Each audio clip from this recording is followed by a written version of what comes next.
بسم الله الرحمن الرحيم أيود أحدكم أن تكون له جنة من نخيل وأعناب تجري من تحتها الأنهار له فيها من كل الثمرات وأصابه الكبر وله ذرية ضعفاء فأصابها إعصار فيه نار فاحترقت كذلك يبين الله لكم الآيات لعلكم تتفكرون سورة البقرة 266 নম্বর আয়াত। আল্লাহ বলেন, তোমাদের কেউ কি এই বিষয়টা পছন্দ করবে যে তার জন্য একটি বাগান থাকবে খেজুর এবং আঙ্গুরের, যেই বাগানের নিচে নহর জারি থাকবে, নদী প্রবাহিত হবে, লাহু ফিহা মিন কুল্লি সামারাত, ওই বাগানের মধ্যে সর্ব ধরনের ফল থাকবে, ওয়া আসাবাহুল কিবার, বাগানের মালিক যিনি, সে যখন বার্ধক্যে পৌঁছে, ওয়া লাহু যুররিয়াতুন দুআফা, এবং তার কিছু ছোট ছোট সন্তান থাকে, ফাআসাবাহা ইআসারুন ফীহি নারুন ফাহতারাকাত, তার বাগানে আঙ্গুর ধরে,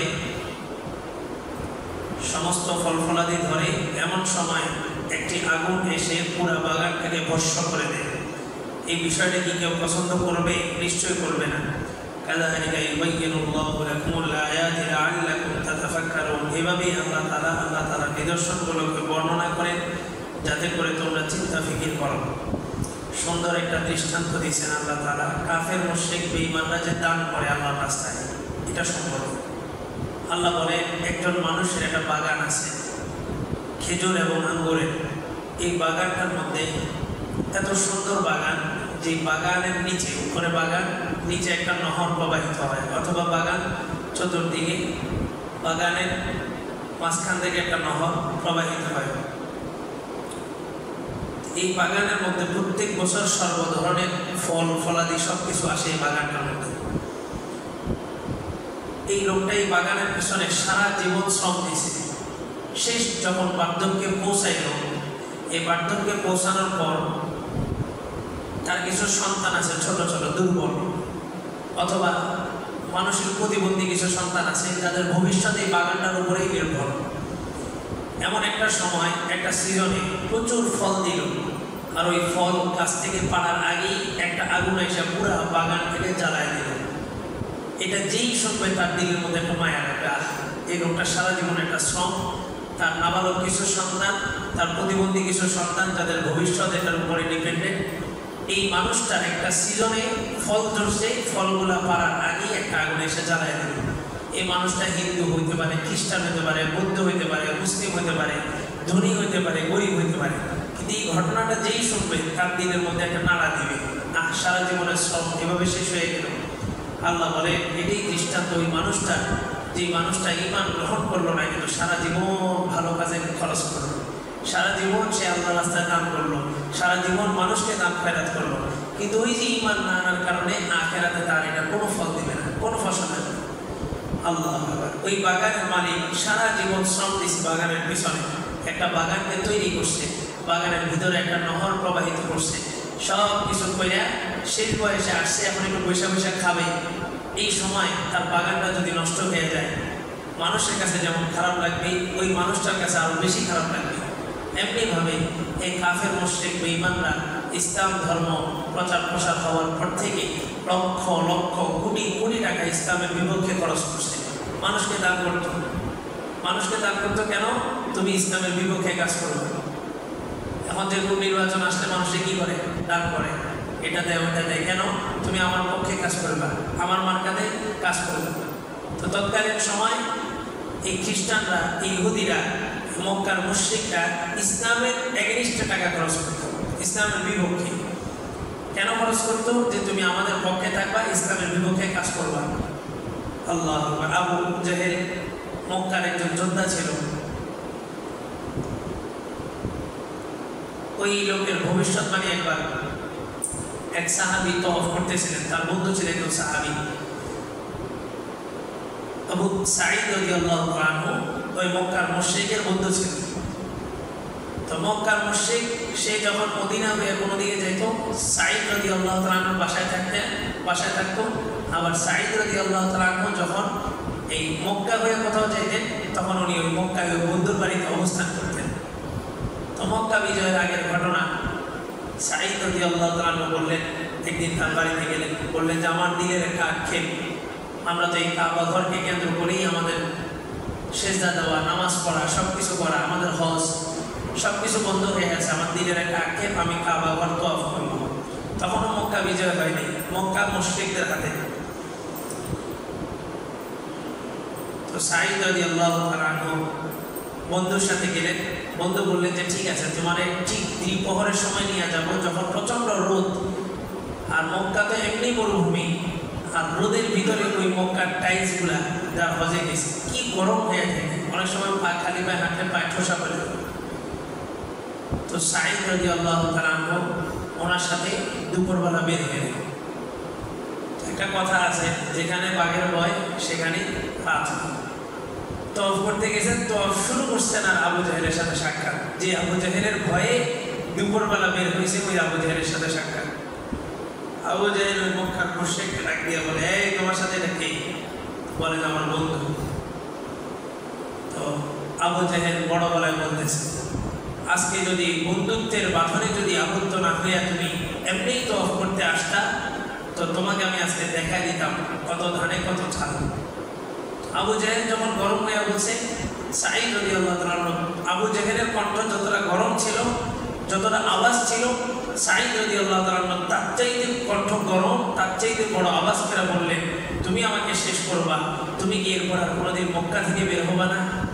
আজকে তুমি আমাকে এখানে শায়েস্তা করবা, তুমি কি মদিনার উপর দিয়ে সিরিয়া ব্যবসা করতে যাবা না? তা আমিও সেদিন এটার প্রতিশোধ নিয়ে নিব। আবু জাহেল বলতেছে, তুমি কার সাথে কথা বলতেছো জানো?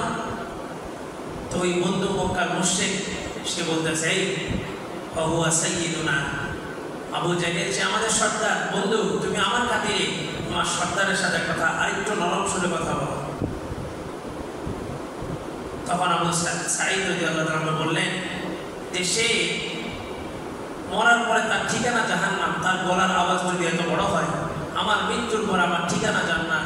তার খোদা হচ্ছে সে নিজের হাতে যেগুলোকে বানাইছে এগুলা তার খোদা, আর আমার খোদা যে আমাকে বানাইছে, তাকে বানাইছে, পুরা বিশ্ব জগৎকে সৃষ্টি করছে, ওই খোদার শক্তিতে বলিয়ান হইয়া আমার কণ্ঠ কেন আওয়াজ কেন নিচু হবে?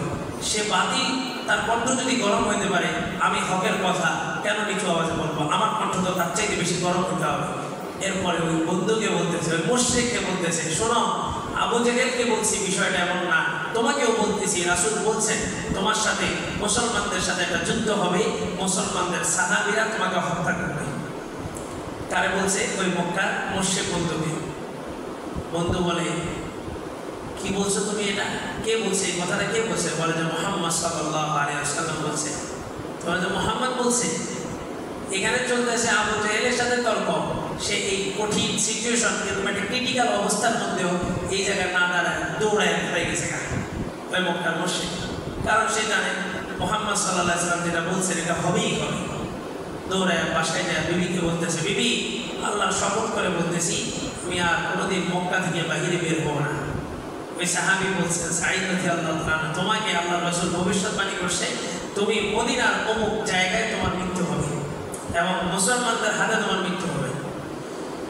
তো সে দৌড়ায় বিবিকে বলতেছে, বিবি, আল্লাহর শপথ করে বলতেছি আমি আজকের পর থেকে আর কোনোদিন মক্কা থেকে বের হবো না। মক্কা থেকে যদি বের না হয়, রাসূল ভবিষ্যৎবাণী করছে অমুক জায়গায় মারা যাবে, মক্কার বাহিরে মুসলমানদের সাথে যুদ্ধ হবে, আর মুসলমানরা তো মক্কায় যুদ্ধ করবে না। ফাতহে মক্কার সময় মক্কায় কিন্তু কোনো যুদ্ধ হয় না, যুদ্ধ ছাড়াই সাহাবায়ে কেরাম বিজয় অর্জন করছে। আজকে বাইতুল মাকদাস বিজয়ের দামাতে দাঁড়ায় আছে, মুসলমানরা কষ্ট করতেছে। এই বাইতুল মাকদাস যতবার স্বাধীন হয়েছে তার মধ্যে একবার উল্লেখযোগ্য সময় ছিল হযরত ওমর রাদিয়াল্লাহু তাআলার সময়। হযরত ওমরের সময় সাহাবীরা যখন বাইতুল মাকদাস চতুর্দিক থেকে ঘেরাও দিয়ে রাখছেন, 3 দিন বয়কট করে রাখছেন, কোনো খাবার দাবার ভিতরে পৌঁছতে দেন। ওনারা চাইলে 5 মিনিটের মধ্যে আক্রমণ করে দখল করতে পারতেন, কিন্তু আক্রমণ করেন নাই কেন? এটা আমাদের কিবলা, এখানে যেন কোনো রক্ত না ঝরে।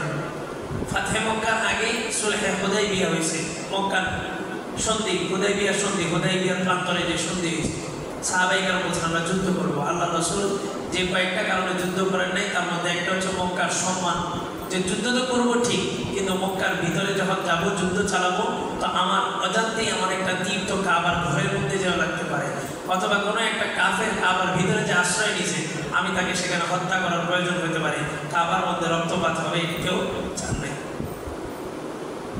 তো ওই মুশরিক সে নিশ্চিত ছিল মুসলমানরা কোনোদিন মক্কার ভিতরে এসে কাবার প্রান্তরে এসে যুদ্ধ করবে না। তো সেই বিবিকে বললো আল্লাহ শপথ করে বলতেছি আমি কোনোদিন মক্কা থেকে বের হবো না। বলে ঠিক আছে। তো বদর যুদ্ধ শুরু হবে, বদরের প্রান্তরে ডাক আসছে, আবু জেহেল গেছে ওই লোকটার কাছে মুশরিকের বাড়িতে, বলে যাই চলো যুদ্ধে চলো। সবাই আবু জেহেল সবাইকে বাড়িতে যায় ডাকতেছে চলো যুদ্ধে চলো যুদ্ধে চলো, আজকেই শেষ আজকেই শেষ, আজকেই মুসলমানদেরকে একদম নিধন করে দেবো, জমিন থেকে এদেরকে উঠে উৎখাত করে দেবো, মাত্র 313 জন। তো ওই লোকটা বলতেছে আমি যাবো না, কারণ তার ভিতরে যেন ভয় ঢুকছে আল্লাহ রাসূল ভবিষ্যৎবাণী করছে তোমাকে বদর প্রান্তরে মুসলমানরা কি করবে, হত্যা করবে, সে যাবেই না। আবু জেহেল তাকে ফিরে এক পর্যায়ে বলছে তোমার কি লাগবে বলো। আবু জেহেল থাকে তারিখে কিতাবে আসছে 100টা উট দিবে বলছে। 100টা উট মানে একটা উট যদি এখন বর্তমান বাজার দর 5 লক্ষ টাকা হয়, 100টা ঘোড়া উন্নত মানের ঘোড়া যদি একটা 5 লক্ষ টাকা হয়, 100টা 5 কোটি টাকা, 5 কোটি টাকার সম্পদ। বলছে তোমাকে 100টা উট দিব, তোমার চাইতেই হবে। আবার আবু জেহেল হচ্ছে সাবধান, তো পড়ছে বিপদে, তো বলে যাচ্ছে ঠিক আছে। তো সে সন্ধান করতেছে সবচেয়ে স্পিডে দৌড়াইতে পারে এরকম একটা ঘোড়া লাগবে। তো সে সন্ধান করে পাইছে সবচেয়ে দ্রুতগামী একটা ঘোড়া যেটা খুবই স্পিড এবং উন্নত মানের। বদর যুদ্ধের দিন সকালবেলা সে সাজসজ্জা করছে, উটকে সাজাইছে, খাবার দাবার। বিবি বলতেছে আপনারা বলছেন মক্কার বাহিরে যাবেন না, আপনার বন্ধুরা ভবিষ্যৎবাণী করে গেছে মুহাম্মদ সাল্লাল্লাহু আলাইহি সাল্লামের সাহাবীরা আপনাকে হত্যা করবে। তো বলে আমি তো জানি, তবে আমি সবচেয়ে দ্রুতগামী একটা উট নিছি, ঘোড়া নিছি, যে ঘোড়া যুদ্ধ যদি দেখি যে কাফেররা বিজয় নিচ্ছে না, পারতেছে না, পরাজয় বরণ করবে, এই ঘোড়া দিয়ে আমি স্পিডে দৌড়ে বাড়িতে চলে আসবো। তো সেই ঘোড়াটা নিচে সাজাইছে এবং বদর প্রান্তরে যখন সবাই রওনা দিছে সে সবাই পিছনে, আর ডানে থাকায় বামে থাকায় পিছনে থাকায় সামনে থাকায়, তার ভিতরে একটা খালি ভয়, একটা ভয়। আর যেখানে যায় সবাই থামে, কাফেলা থামে এক জায়গায়, উট রাখে আরেক জায়গায়, ঘোড়া রাখে আরেক জায়গায়, কিন্তু এই লোকটা ওই ঘোড়ার সাথে বসে থাকে, কাফেলার কাছে যায় না, এত ভয়। তো ঠিকই বদর প্রান্তরে সে মুসলমানদের হাতে নিহত হয়েছে, মুসলমানরা তাকে হত্যা করছে। বলা উদ্দেশ্য যেটা দেখেন, আবু জেহেল তাকে যুদ্ধের প্রান্তরে নেওয়ার জন্য কয়টা উট, 100টা উট ঘোষণা করছে, 100টা। মানে মুসলমানদের বিপক্ষে তারা টাকাকে টাকা মনে করে নাই। আজকে দেখেন পুরা বিশ্বের তাগুতি শক্তিগুলা তারা মুসলমানকে মুসলমান মনে করতেছে না, তাদের পুরা জীবন বিসর্জন দিয়ে দিছে। আর আমি মুসলমান, আমার স্বার্থ ছাড়া মসজিদে 10 টাকা দান করতেও 10 বার চিন্তা করি। আমার স্বার্থ না থাকলে মসজিদে 10 টাকা দিতেও কি করি, 10 বার চিন্তা করি। আর কাফের মুশরিক বেঈমান তাদের পুরা জীবনের সব কিছু দিয়ে দিচ্ছে, কেন? শুধুমাত্র ইসলামকে ধ্বংস করার জন্য, শুধুমাত্র ইসলাম। আর তারা দিয়ে দিতেছে, তার চাইতেও বড় কথা হচ্ছে টাকার মেশিন তো তাদের কাছে, তারা কোটি কোটি টাকা বানাবে, কোটি কোটি টাকা খরচ করবে। আমরা আমাদের মূল্যবান সম্পত্তিগুলো তো তাদের হাতেই তুলে দিতেছি। আল্লাহ, স্বর্ণের দাম বাড়ছে, এখন আরো দাম বাড়বে, একটা কারণে 2 লক্ষ আরো বাড়বে, সর্বোচ্চ 5 পর্যন্ত যাবে, গবেষণায় আসছে। এই স্বর্ণের দাম যখন বাড়তেছে, আমরা কি করতেছি? স্বর্ণ দিয়ে জমাইতেছি না ছাড়তেছি? বুঝেন নাই? আমরা ছেড়ে দিতেছি। আরে 40,000 টাকা দিয়ে বড়ি কিনছি, করোনার পরে যখন বলছে 1 লাখ, স্বর্ণ কি জমায় রাখছি না ছেড়ে দিছি? ছেড়ে দিছি। তো তারা 1 লাখ না, তারা যদি 5 লাখ টাকা দিয়েও আপনার থেকে স্বর্ণ কিনে, তাদের লস আছে। তারা মূল টাকা নিচে আপনাকে কাগজ ধরে দিছে। এই কাগজ কিছুই না, মূল অর্থনীতি, মূল কারেন্সি এটা হচ্ছে স্বর্ণ মুদ্রা। এবং দেখবেন একটা সময় পৃথিবীর মানুষের ঘুম ভাঙবে, মুসলমানদের ঘুম ভাঙবে, তারা বুঝবে এই জাতিসংঘ এটা মুসলিমদেরকে ধ্বংস করার জন্য আসছে। এই যে ইহুদিরা তারা যে অর্থনীতি পরিচালনা করতেছে, এইটা মূলত মুসলমানদেরকে না, পুরা পৃথিবীর সাধারণ মানুষদেরকেও ধোঁকা দিতেছে। মুসলমানরা ধোঁকা খাইতেছে এমন না, মুসলমানদের পাশাপাশি ইহুদি খ্রিস্টান সর্ব ধর্মের লোকেরা কি খাইতেছে? ধোঁকা খাইতেছে। ক্যাশলেস সোসাইটি, ক্যাশলেস সোসাইটি বের করতেছে। মানে কি, ওখানে কোনো টাকা থাকবে না। এখন তো আপনার পকেটে টাকা থাকে, ওই সময় কোনো টাকা চলবে না, সব অনলাইন। প্রিপেড মিটার আছে না, প্রিপেড মিটারে কি টাকা যায় জমা দেন, এখন একটা শুধু নাম্বার কোড করলেই টাকা ঢুকে যেতেছে। সব কিছু আপনার হাতের বাহিরে চলে যাবে, শুধুমাত্র সংখ্যা দিবে আপনাকে। আপনাকে শুধুমাত্র বলা হবে আপনি 50 লাখ টাকার মালিক, আপনাকে শুধুমাত্র একটা সংখ্যা দেওয়া হবে 1 কোটি টাকার মালিক, কিন্তু আসলে এর ভিতরে কিছুই নেই। তারা যে কোনো মুহূর্তে ঘোষণা দিবে স্বর্ণ এবং রূপা ছাড়া সমস্ত টাকা অচল। আপনার কি করার আছে? কারণ আপনি তো তাদের বিরুদ্ধে যুদ্ধ করবেন। সর্বশেষ জামানার যুদ্ধ কাদের বিরুদ্ধে হবে? ওই পশ্চিমাদের বিপক্ষেই যুদ্ধ হবে। তাদের বিরুদ্ধে যখন আপনি যুদ্ধে নামছেন, তারা আপনার টাকা অচল করে দিলে আপনি কি করবেন? কিছুই করেন। আল্লাহ, এই যে দেখেন মক্কার কাফেররা যে সমস্ত টাকা পয়সা ব্যয় করছে ইসলামের বিপক্ষে, এই মানুষগুলো এখন সব কিছু বিসর্জন দিয়ে দিচ্ছে শুধুমাত্র কেন? ইসলাম এবং মুসলিমকে নিধন করার জন্য। তাদের একটাই টার্গেট, তারা সব কিছু চেয়ে। আল্লাহু আকবার। আল্লাহ তাআলা বলেন এই সমস্ত কাফেররা কত টাকা খরচ করছে, সারা জীবনের সমস্ত শ্রম দিয়ে দিছে, কিন্তু আখিরাতে কি কোনো বিনিময় পাবে? আল্লাহ তাআলা বলেন হাবা মানসুরা, আখিরাতে যাবে, যাওয়ার পরে দেখবে তারা যে দুনিয়াতে দান করছে, তারা যে দুনিয়াতে ভালো ভালো কাজগুলো করছে, এই সবগুলো একটা বিশাল ছাই স্তূপ, ছাই। তো তারা বলবে যে দেখো তো ছাই তো আছে, তো ছাইগুলা ধরতে যাবে, হাবা মানসুরা, একটা বাতাস এসে সবগুলা ছাই উড়ে নিয়ে যাবে, আর তারা ওখানে দাঁড়ায় থাকবে। এই ছাইগুলা কি আর একত্রিত করা সম্ভব? সম্ভব না, বাতাস উড়ে নিয়ে গেছে। আল্লাহু আকবার। এই জন্য দানের জন্য 1 নম্বর শর্ত কি? আপনার ইসলাম গ্রহণ করতে হবে, মুমিন হইতে হবে। তারপরে নম্বর শর্ত হচ্ছে রিয়া থেকে বাঁচতে হবে। অনেক সময় দান মানুষকে বিপদ আপদ থেকে বাঁচায়, আবার অনেক সময় দান মানুষকে বিপদ আপদে ফেলায়। অনেক সময় দান মানুষকে নেকি দেয়, আবার অনেক সময় দান মানুষকে গুনাহ দেয়। আপনি দান করতেছেন মানুষকে দেখানোর জন্য, যে এটা আপনাকে কি বিপদ থেকে বাঁচাবে না আরো নতুন করে বিপদ আনবে? বিপদ আনবে। এটা নেকি হবে না গুনাহ হবে? গুনাহ হবে। এই জন্য চিন্তা করবেন যে আমি 10টা টাকা তো দান করতেছি, 10 টাকা তো আমার কাছে দ্বিতীয়বার আসার সুযোগ নেই, আসবে দ্বিতীয়বার। আমি যে 10 টাকা দান করছি মসজিদে, এই মসজিদ কি কখনো আমাকে 10 টাকা ফিডব্যাক হিসেবে দিবে? দিবে না। তাহলে আমার দুনিয়াও নষ্ট হয়ে গেছে, দুনিয়া চলে যেতেছে। এখন আমি যদি আমার নিয়তকে যদি বিশুদ্ধ না করি, আখেরাতও শেষ। তাহলে আমার দুনিয়াও শেষ হইল, আখেরাতও শেষ হইল। বরং এই যে 10 টাকা দিলাম মানুষকে দেখানোর জন্য, আল্লাহ তাআলা আমাকে দুনিয়াতে বিপদ দিবেন, আখেরাতে শাস্তি দিবেন, আখেরাতে গুনাহ দিবেন। শুধু একটু মাথার মধ্যে আনবেন যে 10 টাকা দিয়ে তো দান করতেই আছি, যেহেতু করবোই নিয়ত করছি, তাহলে আমি দানটা এমনভাবে করি যে আমার মধ্যে যেন কোনো রিয়া না থাকে, কাউকে দেখানোর জন্য যেন না হয়। টাকাটা একদম মুখ মেরে আস্তে করে গোপনে দিয়ে দিই, তাহলে আমার দুনিয়াতেও লাভ কি, বিপদ আপদ থেকে বাঁচবো। as-সাদাকাতু তুতফিউল বালা, সদকা বালা মুসিবত দূর করে। as-সাদাকাতু মাজিন্নাতুন, সদকা একটা ঢাল, জাহান্নাম থেকে বাঁচার জন্য একটা ঢাল। তাহলে আমার দুনিয়াতে বিপদ আপদ থেকে আল্লাহ আমাকে উদ্ধার করবেন, আখিরাতে আল্লাহ আমাকে অনেক নেকি দান করবেন। আল্লাহু আকবার। এই দান সদকার সাথে যাকাতের সম্পর্ক, দান সদকার সাথে যাকাতের সম্পর্ক।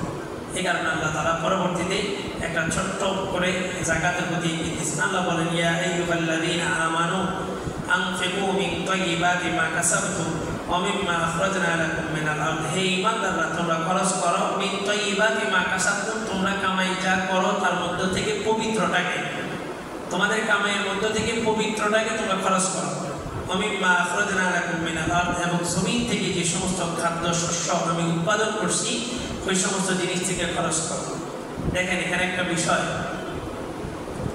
আল্লাহ বলতেছেন মিন তাইয়্যিবাতি মা কাসাবতুম, তোমরা যা কামাই করো তার মধ্যে উন্নত, তার মধ্যে ভালো যে জিনিসটা আছে সেটাকে। তার মানে বোঝা গেল আমাদের কামাইয়ের মধ্যে 100তে 100% সব কিছু হালাল হয় না, এবং আমরা 100তে 100 যেহেতু হালাল হয় না, ওই হারাম মিক্স থাকার কারণে হারামটার যাকাত দিলে যাকাত তো আদায় হবে না, বরং গুনাহ হবে। একজন মানুষের সুদের কারবার, সুদের কারবার করে, এখন সুদের কারবার করে সে কি করে, ওই সুদের যে টাকাটা আসে সেটাতে সে কি করে, যাকাত দেয়। কেমন যেন একজন মানুষ সিনেমা হলে যায় নামাজ আদায় করবে, সিনেমা হলে যায় নামাজ আদায় করলো, বলেন সিনেমা হলে যায় নামাজ আদায় করলে সওয়াব হবে না গুনাহ হবে? গুনাহ হবে। এমনইভাবে সুদের কারবার করে সুদের টাকা দিয়ে যাকাত দিলে তার সওয়াব হবে না, কি হবে? গুনাহ হবে। দুইটা হারাম। এক নম্বর হচ্ছে হারাম ইনকাম করলো, দ্বিতীয় নাম্বার সে হারামটাকে দিয়া একটা হালাল কাজ করলো, এটা হচ্ছে তার সবচেয়ে বড় অপরাধ। নাপাক জায়গার মধ্যে নামাজ পড়লে নামাজ হবে হবে না, তাহলে নাপাক টাকা দিয়া জাকাত দিলে জাকাতও আদায় হবে না। এমন কথা হচ্ছে জাকাত দেওয়ার মাধ্যমে তো মাল পবিত্র হয়, তাহলে হারাম টাকার জাকাত দিলে সমস্যা কি? প্রশ্ন আসতে পারে। একটা বিষয় হচ্ছে ইচ্ছাকৃত, আরেকটা হচ্ছে অনিচ্ছাকৃত। আপনি দেখেন আজকে যে আমরা কারেন্সিতে অভ্যস্ত, বাজার দর যেটা, বাজারে যে বাজারজাত করি, টাকা পয়সা দিয়ে পণ্য কিনতেছি, এবং ইমামকে যে বেতন দিচ্ছে, ইমামের বেতন, মুয়াজ্জিনের বেতন, এই সব কিছুর মধ্যে সুদ জড়িত। সুদ আপনি এটা থেকে বের হতে পারবেন না। সহজভাবে বুঝেন, আপনি 5 লক্ষ টাকার মালিক ছিলেন বিগত 15 বছর আগে, এখন আপনি 5 লক্ষ টাকার মালিক আছেন। আচ্ছা আপনি বলেন, বিগত 15 বছর আগে 5 লক্ষ টাকা দিয়ে আপনি যা যা করতে পারছেন, আজকের বাজারে তা পারবেন? হ্যাঁ। আবার আজকের বাজারে আপনি 5 লক্ষ টাকা দিয়ে যা করতে পারবেন, 5 বছর পরের বাজারে আপনি তা করতে পারবেন? পারবেন। আরো সহজভাবে বুঝেন, আমি আপনাকে 10,000 টাকা দিছি, আপনি আমাকে 10 বছর পরে রিটার্ন করবেন। আমি যদি 10,000 টাকার জায়গায় 10,001 টাকা নিই, এটা কি জায়েজ হবে? এটা কি হবে? সুদ। 1 টাকা বাড়াইলে কি হবে? সুদ হবে। 1 টাকা কমাইলেও কি হবে? সুদ হবে। বুঝেন না? আপনি আমাকে 10,000 টাকার জায়গায় 10,000 না দিয়ে 9,000 টাকা দিলেন, এটা কি?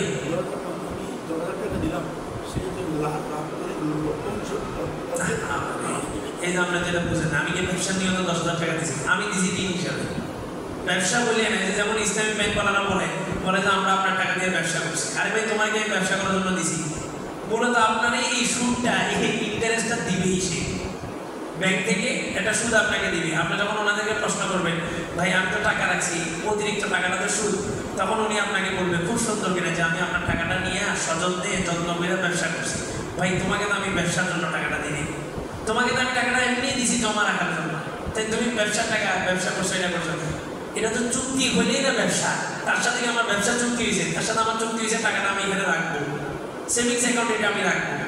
এখন আমার কাছ থেকে আপনি 10,000 টাকা ঋণ নিলেন, আপনি 10 বছর পরে আমাকে কত দিতে হবে? 10,000ই দিতে হবে, তাই না? 10,000-এর বেশি কম বেশি হলে কি হবে? সুদ। এবার আমি আপনাকে প্রশ্ন করি, আজকের বাজারে 10,000 টাকায় আমি যা যা করতে পারবো, 10 বছর পরে 10,000 টাকা দিয়ে আমি তা করতে পারবো, তাহলে এটা কি সুদ হইল না? আপনি আমারে কম দিলেন না? কথা বলছেন? আজকে 10,000 টাকা দিয়ে আপনারা আমি যে উপকার করছি, আপনি কি 10 বছর পরে 10,000 টাকা দিয়ে আমাকে সে উপকার করতে পারতেছেন? পারতেছেন না। তার মানে হচ্ছে এই পুরা কারেন্সিটা, এই পুরা অর্থনৈতিক ব্যবস্থাটা কিসের উপরে? সুদের উপরে। আপনি চাইলেও এটা থেকে বের হতে পারবেন না, চাইলেও বের হতে পারবেন না। এটা এমন একটা সিস্টেমের ভিতরে আমাদের আটকে আছে এই সুদ। এটা থেকে বের হওয়ার প্রচেষ্টা থাকতে হবে। এটা থেকে বের হওয়ার একমাত্র পদ্ধতি সেটা হলো ইসলামিক কারেন্সি, যেটা স্বর্ণ মুদ্রা, ওইটাই আসতে হবে। ওইটা ছাড়া কোনো বিকল্প নেই। কারণ স্বর্ণের দাম, স্বর্ণ এটা স্বর্ণ, গোল্ড এটা গোল্ড, এটার কখনো দাম বাড়বেও না কমবেও না। আপনার স্বর্ণ আপনার কাছে, আপনি 5 ভরির মালিক, আজকে 5 ভরির মালিক, আজকে 5 ভরি দিয়ে যা যা করতে পারবেন, 50 না 500 না 5 লক্ষ বছর পরেও আপনি 5 ভরি দিয়ে তাই করতে পারবেন। এটা হচ্ছে স্বর্ণ। কিন্তু এই স্বর্ণের দাম বাড়া কমা কবে শুরু হয়েছে?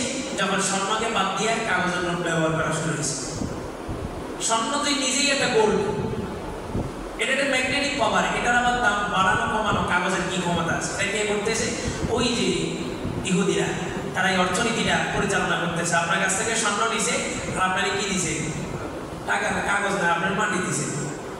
একদম মূল কথা এটাই, আপনার থেকে স্বর্ণ নিয়ে আপনাকে মাটি দিছে। 1 টাকার নোট আছে, এটা এখন চলে। 1 টাকার নোট জানেন আপনারা? 1 টাকার নোট কিন্তু এখন চলে না। তারপরে ওই যে কয়েনগুলো আছে না, হলুদ 1 টাকা, এগুলো কিন্তু এখন চলে না। আটানা এখন চলে। আটানা সহজভাবে বুঝেন, আটানাটা কে কামাইছে? আপনি কামাইছেন না? আপনার বাবা কামাই গেছে, আপনার বাবা আটানা দিয়ে 1 লক্ষ টাকা জমাইছে। আজকে আটানা চলবেই? বুঝেন নাই? এই আটানা কি এখন চলে? আপনার বাবা 1 লক্ষ টাকার শ্রম দিয়ে 1 লক্ষ টাকা কামাইছে, আপনার টাকা আরেকজন ব্যাংক ঘোষণা করার সাহস করে কি? শেষ। 1 লক্ষ আটানা অচল করে দিছে, আপনার 1 লক্ষ টাকা শেষ। এমনিভাবে একদিন আসবে 10 টাকার নোট অচল, আপনার 10 টাকার নোট যতগুলো আছে সব শেষ। এমনিভাবে একদিন আসবে কাগজের টাকা অচল, তা আপনার কাগজের টাকা যা আছে সব শেষ, কিছু করার নেই। আস্তে আস্তে যুগ ওইদিকেই যেতেছে। আল্লাহ বলেন, মিন তাইয়্যিবাতি মা কাসাবতুম, তোমাদের সম্পত্তির মধ্য থেকে যেটা ভালো ওইটা তোমরা খরচ করো। আর আমাদের একটা মুসলিম সোসাইটিগুলোর একটা থিওরি, এমন চিন্তা চেতনা এমন হয়ে গেছে যে একবার কামাই আনি, শেষ যুগে শেষ সময় যে একটা মসজিদ হয়ে যাবো, একটা মসজিদের দায়িত্বে ঢুকে যাবো, অথবা একটা মাদ্রাসা দিয়ে দেবো, বাস টাকা একবার কামাই না। আল্লাহ আকবার। ওনাদের অন্যায় ভয়াবহ অন্যায়। এক নাম্বার হচ্ছে হারাম কামাইছে, দ্বিতীয় নাম্বার হচ্ছে এই হারাম দিয়া শত শত মানুষের ইবাদত নষ্ট করতেছে। আজকে আমি সুদের কারবার করছি, 50 কোটি টাকা জমাইছি সুদের উপরে, আমি একটা মসজিদ নির্মাণ করছি। বলেন এই মসজিদের নামাজিদের নামাজের কি অবস্থা? আল্লাহ আকবার। এই সমস্ত মানুষগুলা ম্যাক্সিমাম ব্যবসায়ীদের চিন্তা চেতনা এটা, একবার কামায় নেই, রাতারাতি কামায় নেই। অথচ আব্দুর রহমান ইবনে আউফ উনিও তো ব্যবসায়ী ছিলেন। ওনার মৃত্যুর সময় 46 লক্ষ কোটি টাকা উনি রেখে গেছেন যেদিন মৃত্যুবরণ করতেছেন। অথচ প্রথম যেদিন মদিনায় গেছেন, মদিনার আনসার সাহাবীরা বলতেছে, আসো আমার বিবি দুইটা, একটা বিবিকে আমি তালাক দিয়ে দিব, আরেকটা বিবি আমি রাখবো, তুমি বলো আমার দুই বিবির মধ্য থেকে কোন বিবি তোমার পছন্দ?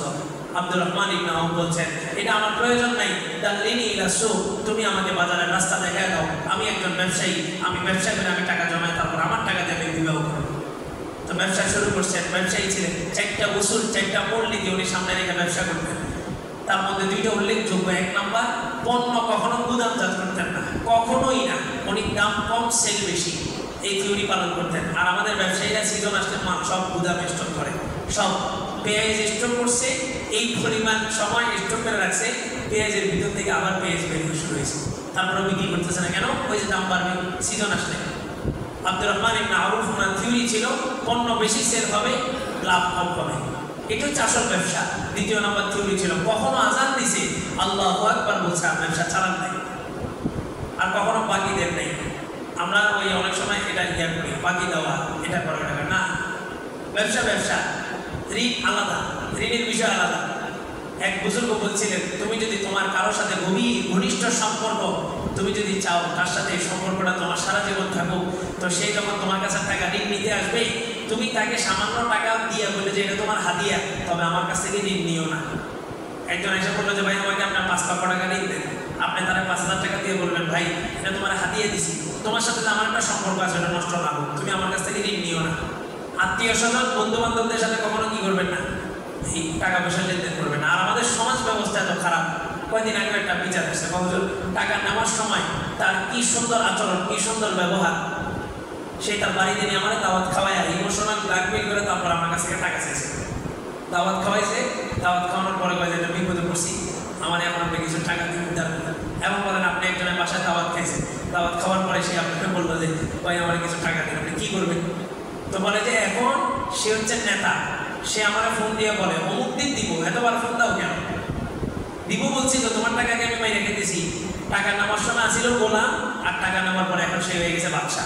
এই সমাজের এই চিত্রের কারণে ইসলামের যে একটা বিধান মানুষকে পর্যায়ে হাসানা দেওয়া, মানুষ এটা সাহস করে না। মানুষ মানুষকে ঋণ দিবে, ইসলাম উদ্বুদ্ধ করে পর্যায়ে হাসানা বলি, কিন্তু এই যে কিছু মুসলিম লেবাসদারি এদের আচরণের কারণে মানুষ এখন এই টাকা পয়সা দেওয়ার সাহস করে না।